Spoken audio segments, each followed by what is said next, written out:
Welcome to the Hookup on Music with your host, Tony Burr. Hello, everyone out there, and welcome to the Hookup on Music. I am Tony, your host tonight. This is your 126th episode that we are putting out here tonight, and I am joined by a friend of the show, Mike. How's it going, my man? It is going great. How are you doing, Tony? Thanks for having me back again. No problem. Always glad to have you on because, like you'll see here in a little while, on my little break that I had in this afternoon, let me just tell you, my headphones were up to 10 and I listened to all 5 of these songs that you sent me back to back. And trust me, it was a fun ride. So we're going to dig into 5 songs that Mike sent me, and then we're going to dig into the 5 songs that I sent him. But before we get to that and our little mixtape, what live shows you got up on the horizon?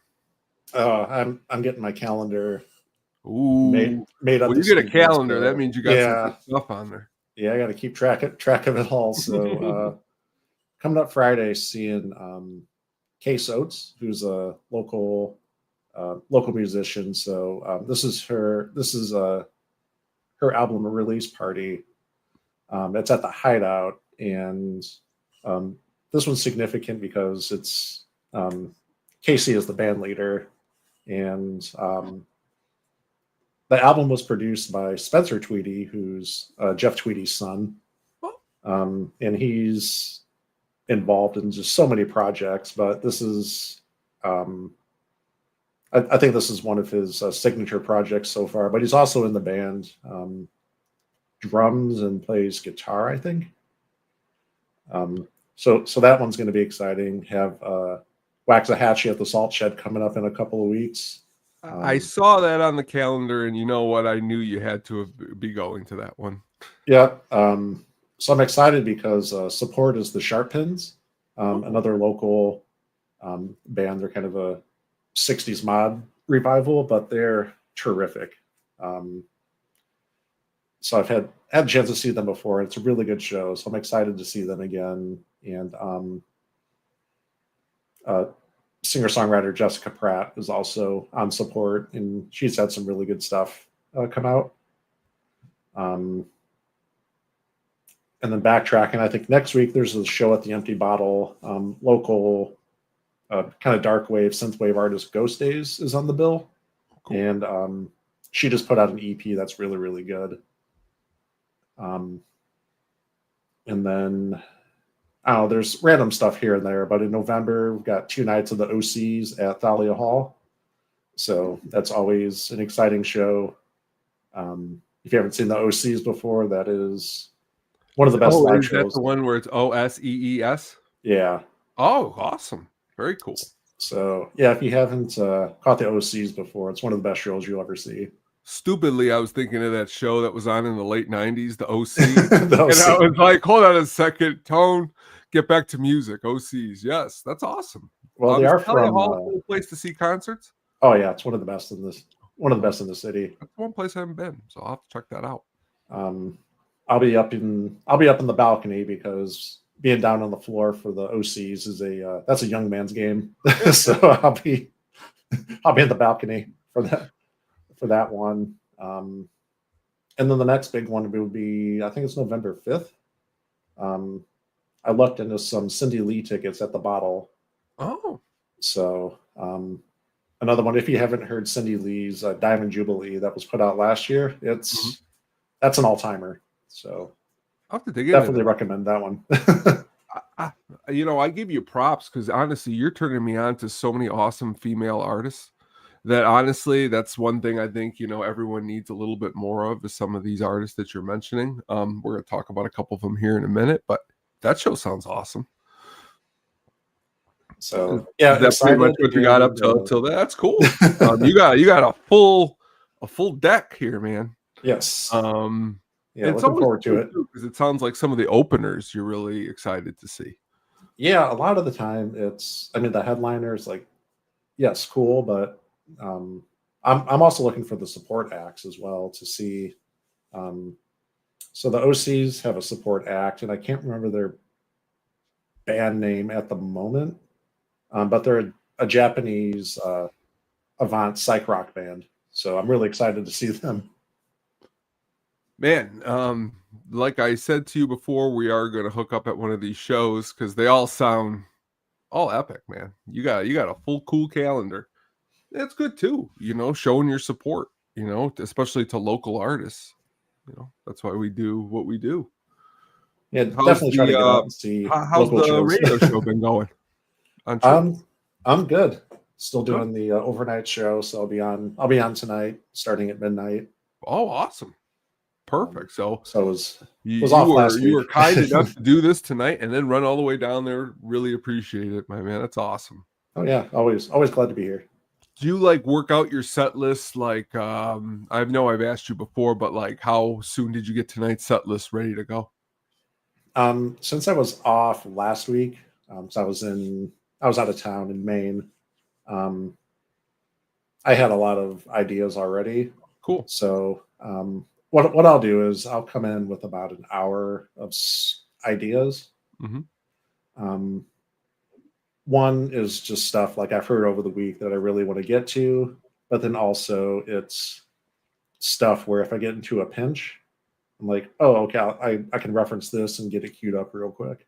If I just get stuck on, what I'm going to play next or something like that, or if I hear something that I throw in, and I'm like, oh, I think this would sound good, I think this would be a good flow with this. So I've lived in my head a lot of being in a make-believe band, and in my make-believe band in my head, the members in the band with me, we have to like all different kinds of music, an eclectic mix. And that's why here in a second, when we start digging into these songs, that's why. Well, first I'll start by saying all 5 of the ones, these were some really awesome deep cuts, and they were the different. Let's just hop right in and get started here. The very first one, the very first one that you shared with me was Burr Oak, Pulp Goddess. Yes. Where did you hear this song first? So I heard Burr Oak a couple of years ago. They were on a triple bill at the Metro. And it was one of the most memorable shows I've ever seen, because first of all, Burr Oak was really, really good. I've never heard Burr Oak before, but they put on a really good set. And secondly, band leader Savannah works in education, so very cool. Some of her students and former students were at the show, and she was working with younger kids. Mm-hmm. So there's these little kids at the Metro dancing around with the big, ear protection and stuff like that. Oh, that's cool. But it was really cool to just see these little kids getting down at the show. So that's probably where I first heard Pulp Goddess, and then just checked out Baroque stuff. Savannah's the band leader, and she put out a really good EP last year called Annabelle that has some really gorgeous tracks on there. So I was going through prepping up a set, and Pulp Goddess is on the debut EP, Late Bloomer, and I was just going through. I was like, oh, I want to play a track off this. I haven't played that in a while. And just Pulp Goddess caught me because it starts out like a bluesy 3/4 time, and then picks up into a 4/4 rocker, and then comes back to that 3/4 time, and then goes back into the 4/4. So it's a really cool song structure, and it is a killer track. So my notes go, great voice. I like the slow down, as you stated, bluesy part at the beginning. And then it rocks. It picks up and starts rocking. And then, like you said, I've always been a guy, even in my more metal days, is I like my metal where it slows down and then picks up and slows down. And kicking off with this track, I mean, it's exactly what it did. So much so that, honestly, I kind of walked out of the room and let the album play. And the next track, Rosemary, that song actually caught my attention too. But real quick here, here's just a little real clip.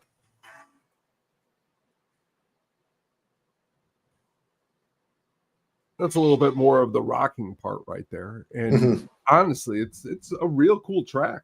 And from what I'm going to do is dig really into this whole album, because that's generally how it used to work back in the day. Someone would show me one song and then it's like, okay, now it's on. Let's hear it. Exactly. Let's hear what's else. But that was your first track, which excellent first pick. It was an excellent, like I said, good start. Your next band that you picked here, I guess, band, right? Or would it be an artist? Maybe you could, is it Finom? Finom, yeah. Okay, and their song is called Fingerprints. Yes. Where did you hear this first? So I saw Finom open up for Kurt Weill a couple of years ago, and I knew a couple of their songs, but their live show was incredible.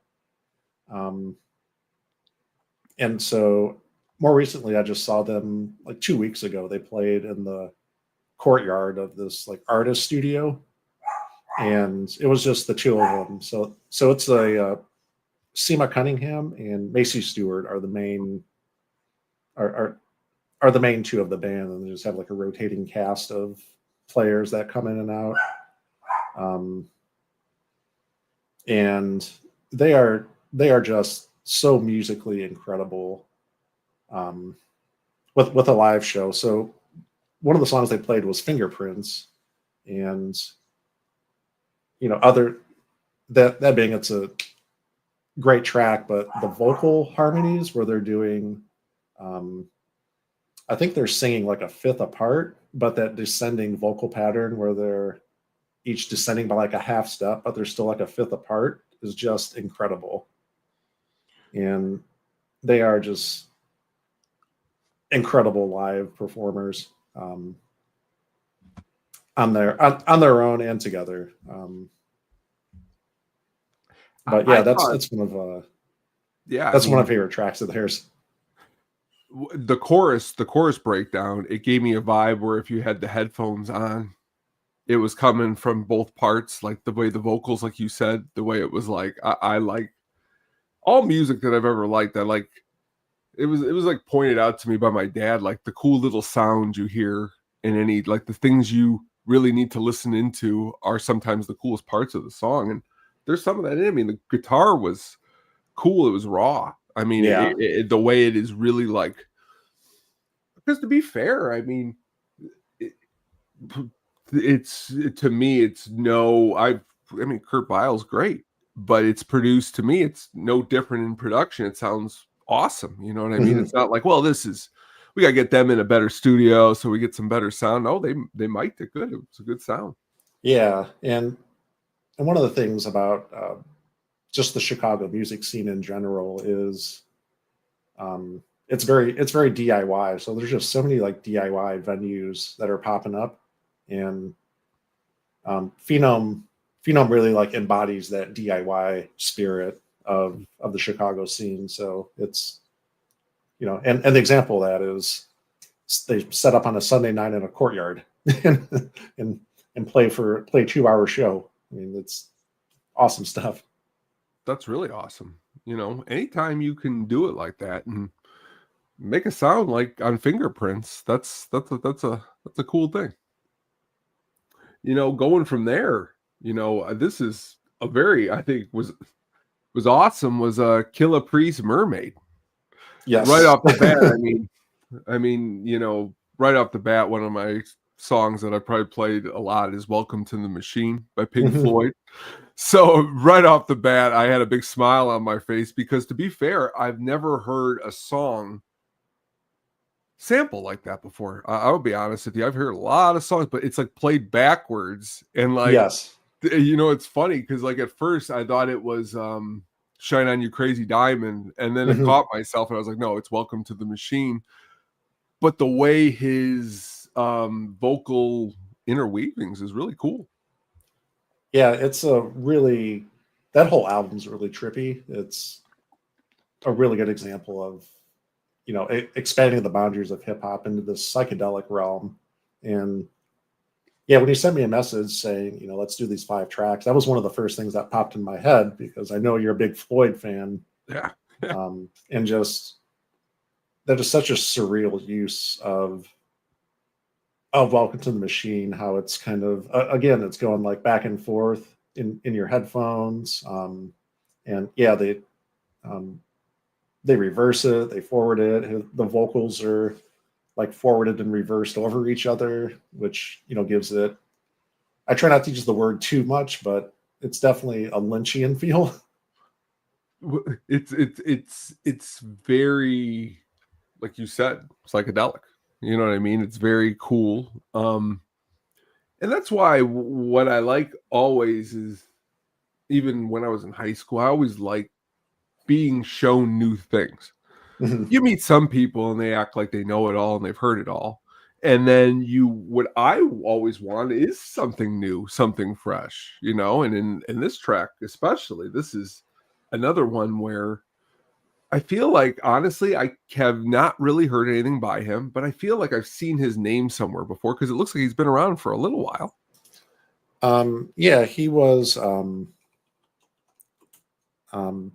tangentially like related, or tangentially a part of the Wu-Tang Clan. That's what it is. Now you've said it, because I got some of those later Wu-Tang albums, and now that's where I've seen his name before. Yeah, but that even cooler, because I've dug into some of those other like Wu-Tang solo albums, and there's some good stuff on there. Oh yeah, this is just another indication of those guys being able to branch out and do awesome stuff on their own too. Oh yeah, for sure. I mean, Jizz's Liquid Swords, that's an all-timer. Raekwon's got one that was pretty good. 27 Cuban Links. So yeah, they're, again, solo albums sometimes could be hit or miss, but they were hitting more than missing. And Ghostface Killah is always. Oh yeah, he never disappoints. No. Earlier in my walk this morning, I bring the ruckus. I mean, the kickoff track comes on, and you're just always been a fan. And I've seen like a neighbor a couple blocks out, he still got his vote for Wu-Tang sign, and you laugh and right, and you say, that's how awesome Wu-Tang is. They translate over to quote unquote being on somebody's lawn. So yeah, for sure. Cool, very cool track there. From there, we go to Fresh of Fruit. Yes. Contrails. This was the longest track of the ones that you sent. And right off the bat, the drums, I knew I was going to enjoy the track. Like the first, I knew I was like, this is going to be really cool. But are these guys got more than just this? It looks like they're from Chicago, right? Yes. Yeah. So Hunter Diamond is a player, so he's got a lot of different projects going on. And then Alan Moore is an artist, educator, kind of doing some abstract stuff. So I discovered them because a couple of months ago, I went to a show at Cole's Bar, and there's a band Pot Liquor, pot and then liquor spelled like LIQ, spelled like actual liquor. And so I didn't know anything about them. I tried to look up stuff, and they're just like, it's a new project from Alan Moore and another pianist, Sharon, whose last name escapes me at the moment. So they opened the show, and it was just an incredible experience. So Alan has a sampler and a drum machine, and he brings vinyl. He'll bring out vinyl and sample it. So he'll go through and find different sounds through the vinyl, sample it, and then start looping it. And he's got a drum machine as well. And then in response, Sharon will start playing the piano along with it. So it's a really cool just to watch their conversation happen, over the course of a half hour or 40 minutes. And just to hear, an idea evolve into this massive sound piece. And it's just really exciting stuff. It's all improv, and they'll do their thing, and all of a sudden they just kind of stop and look at each other and walk off stage. So, well, it's like last week on the show I was talking about like the first couple of years of jazz. This is like jazz, of the future. Like I put like that was part of my notes. I got a jazzy feel because, as you say, they're playing off of each other. It's not like your Miles Davis type of jazz. It's as you were stating, the sounds that they're trying to come up and play against each other, I thought was it was definitely very awesome and interesting. And it's cool too with the woodwinds when it hits that apex. It kind of makes reference to 2001: A Space Odyssey with the yes.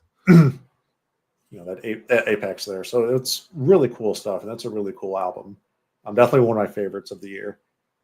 Definitely going to have to dig into that one more. And your final track here, your fifth one, a band that honestly, out of all the four, this was the one that I had heard, but I had not heard this track because honestly, I'd only heard a couple songs, and it's kind of like me with Ween right now. It's like, where the hell have I been? And that's what this band. So like you sending this to me, I was like, again, it's probably my next step after, I'm done going through Ween is, My Bloody Valentine. And you picked the track When You Sleep. Why did you pick that? It's for me, I just love those like huge, like 9th and 11th chords that Kevin Shields is playing. And then also just when he hits those chords, he's, just wailing on the trem bar to get that like, that wow, wow kind of sound, which I don't know if it was him or not, but he coined the term glider guitar. But it's a staple of like shoegaze. That's exactly what I was going to say. It's cool. It's awesome. So it's just a really trippy sound. Because it sounds just like your ears are kind of being pulled apart. But yeah, that whole album is just a production masterpiece. Like I was reading some stuff about it, and like the drums were recorded in like 89. They recorded the guitars for it in 90, and then they did the vocals in like 91 for it. And I think that track in particular, they hold up in the studio part where they were doing the vocals, shut all the curtains so the engineers couldn't see inside. And so the engineers just had to sit there and watch the board for when stuff started happening on the meters. So the whole that way, definitely. So the whole production of that album is just bonkers. Which is what I got here in my notes of the song. Production really huge, which is good in this. I like that. Now, are you ever listen to any Stone Roses? A little bit. It's kind of like, how many albums does My Bloody Valentine have? Don't they only got like 2 or 3? 4? They have 2. That's what I mean. So no, 3. Sorry. And I believe, when I used the Stone Roses, I believe they only got like 2 or 3. Yeah. But like, that's what's so cool. I mean, 2 albums, but the impact that they've left is huge. Yeah, for sure. So definitely, man, awesome 5. Again, Burr, Pulp, Goddess, Finom, Fingerprints, Killah Priest, Mermaid, Fresh of Fruit, Contrails, and My Bloody Valentine, When You Sleep. Now, this next part, I appreciate you thank you for taking the time to listen to these songs I sent you. Had you heard any of these 5 songs I'd sent you before? I want to say Rainbow Demon, took me back to my childhood because my dad's a big Uriah Heep fan. That's it. That's who showed me this song was my dad. Yeah. And that's hilarious. See? Great conversation. So it was really, that one was really cool because it was kind of sludgy. Yeah. But then also like a really cool, like C minor pentatonic section in there. So that was really, really cool stuff. That's you know what it is. It's like when Ozzy passed away a couple weeks ago, things pop up like, "Well, if you like Black Sabbath, listen to some Uriah Heep." And I've listened to some Uriah Heep, but I've been listening to a little bit more, and they got some cool stuff going on. And again, you know, I think out in the garage, I got my dad's 8-track of The Wizard or whatever album this one was on, and just a really cool, interesting, heavy. And also some cool visuals too in the vocals, you know, Yeah. a rainbow demon. Like, can you just imagine what the hell that would look like if you were to see an actual rainbow demon? Exactly. Next up, I sent you to listen to was X, True Love Part 2. Now, X has been around since the late 70s. They were an LA punk band. Had you listened to anything by X before? I'm not familiar with X. Oh, okay. They're currently right now, they're coming to town with Los Lobos, and they're playing. It's like 99 years of rock and roll, because I think one band's been together 49 years and the other one 50, so you put them together 99. Oh, very cool. But X is really cool too, because a little tie-in to the female lead singer of the band. She has a child with Viggo Mortensen. Oh, okay. So, and you ever see Roadhouse? Have I seen Roadhouse? The gentleman with the mustache, who runs the bar, who's like Wade Garrett's grandson or whatever, the one he keeps sticking up for. He's the bass player, lead singer. Oh, okay. So it's pretty cool to see Roadhouse and then see these kind of roles. But what do you think of this song? So right away, it sounded like I can't even read my handwriting here at this point. But what is it? Long Train Running from the Doobies. Yeah. It's got that guitar. Oh yeah. Definitely. So it was like so the guitar reminded me of that, but a little more funked up. And it had kind of like a funk disco influence. Which is crazy. If you go and you were to dig through like their debut, it's more punk and raw sounding. From what I've listened to more of their music, it's one of the only songs that's got that like bouncy beat to it. But okay. And then I caught this song first on WXRT. Okay. Like something that they played like a deeper cut, but yeah. And then like the Black Betty callback and the Working on the Railroad in there as well. So any suggestions that I would make to you tonight is if you get an opportunity, watch the music video for that one. You'll definitely laugh, and you'll recognize the guy from Roadhouse. And you'll even be like, wow, this is incredible, because their debut was produced by Ray Manzarek from The Doors. That was the other note I had, was produced by Ray Manzarek. Pretty cool, because you think of The Doors, and that's not really what you're hearing when you hear them. And so it's kind of cool sometimes when different artists work together. Yes. Fontaines D.C. They had a pretty huge album last year. You ever listen to them at all? I dug into that one a little bit. I don't think I made it as far as Bug, not for any reason one way or the other, but just because, I get sidetracked and, shiny things, squirrel, chase that. And then the big thing I noticed was that was a heavy Cure influence in Bug. Yeah. It's really like, if you're ever like just sitting out like on your back patio or something and the moon is out with like the stars, it's like a very cool, it's like uplifting, but it's also like melancholic in some way. It's like, it's got a really cool, but that's, again, like if you're sitting there and you're listening to Contrails by Fresh Fruit, and then you go to something like that, it's cool to get juxtaposition. And I see that all the time in your radio set list. You do a really good job of that. It's something I'm trying to be a little more thoughtful about, is just things, a little more flow in between things. So next up, it was probably today's most hilarious band name, which, before I go any further, I'm just going to say that the only reason I had ever heard of these guys is my father heard the track Little Bastard on XRT, and he said, I want you to go into Circuit City and find that CD for me. And I'll never forget. I mean, I was like 7th grade, 8th grade, going up to the guy in there and be like, I'm looking for ass ponies. And like they had it and I got it. But I had only heard that song. And recently I started listening to more of the album. And this song is nothing like Little Bastard at all. No. And it's this lead off track of the album. Had you heard this song before? No. The only reason I would have ever heard of them is because I let it roll into the second song and it was Little Bastard.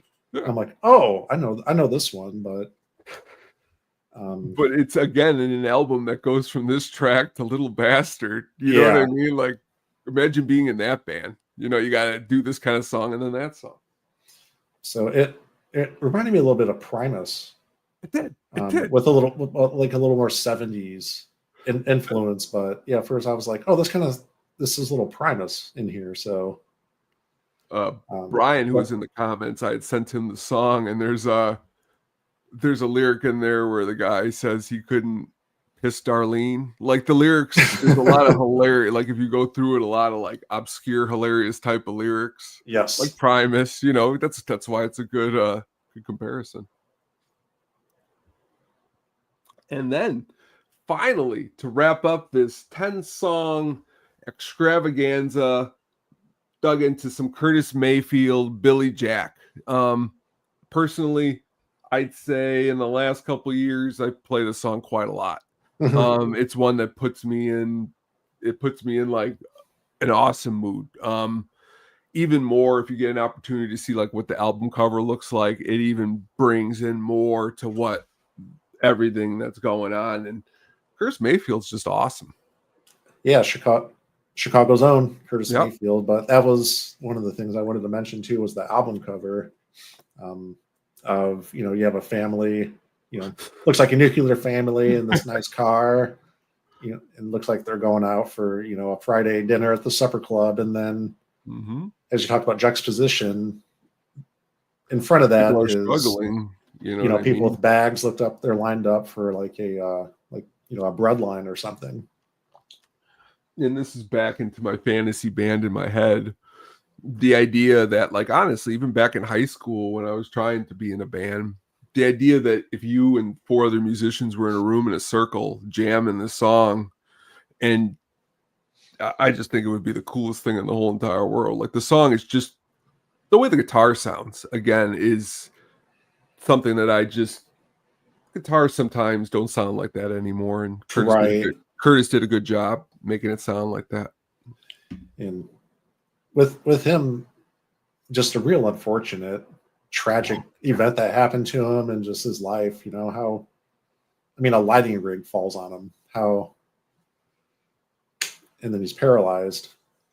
I spent a lot of time in every band, like, and that's why I love, and I'm sure you do too, I like looking up bands, where they're from, where they come from. Because when you're listening to Billy Jack and you're looking at the album cover, and then you know where his story goes in the early 90s, and then you also know Superfly, his debut, Move On Up, you could stay forever. But like, it's crazy that I think some people, and that's why sometimes when people say things like, oh, you know, they're rock stars, they get everything they want. Not always. Right. You know, sometimes unfortunate accidents happen. Sometimes, like, to be fair, what I heard from Burr Oak, I mean, these guys should have some more and maybe they will, but they deserve it. You know what I mean? They rock, man. I know Savannah's working on a new record. I've talked to her a little bit about it, so I don't know if I'm at liberty to share some details, but cool. She's working with someone really cool. Awesome. So hopefully when she drops that, you share it with us, and we'll definitely push it out there. Because like I said, everything that we talked about tonight, man, I really appreciate it. Thank you for stopping by. Yeah, thanks for having me. It's been a blast as always. And I'll make sure that your show, I'm going to share it, and we'll make sure that we get people listening to your awesome chirp show, my man. Yeah, awesome. Thank you. You're welcome. You got any, you want to just go ahead and plug it one more time before we leave? Yeah, I'm saying, can I do 2 plugs? Yeah, do 3, do 7. You Let's can do see her all 7. night. Well, yeah, I guess first plug would be my chirp show, Wednesday night, Thursday mornings at midnight, chirpradio.org, or if you happen to be north of Fullerton, east of Pulaski, or south of Howard, you're in the chirp radius, so 107.1 FM. And the show is archived for 2 weeks. So you can go to the Chirp website and check out the show.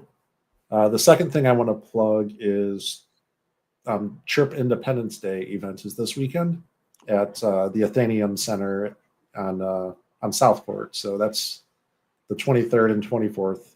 So coming up this weekend. Chirpradio.org/events can get more information and get tickets through there. And then the third thing I want to plug is something that you've been doing that's been really cool, and our mutual guy Adam.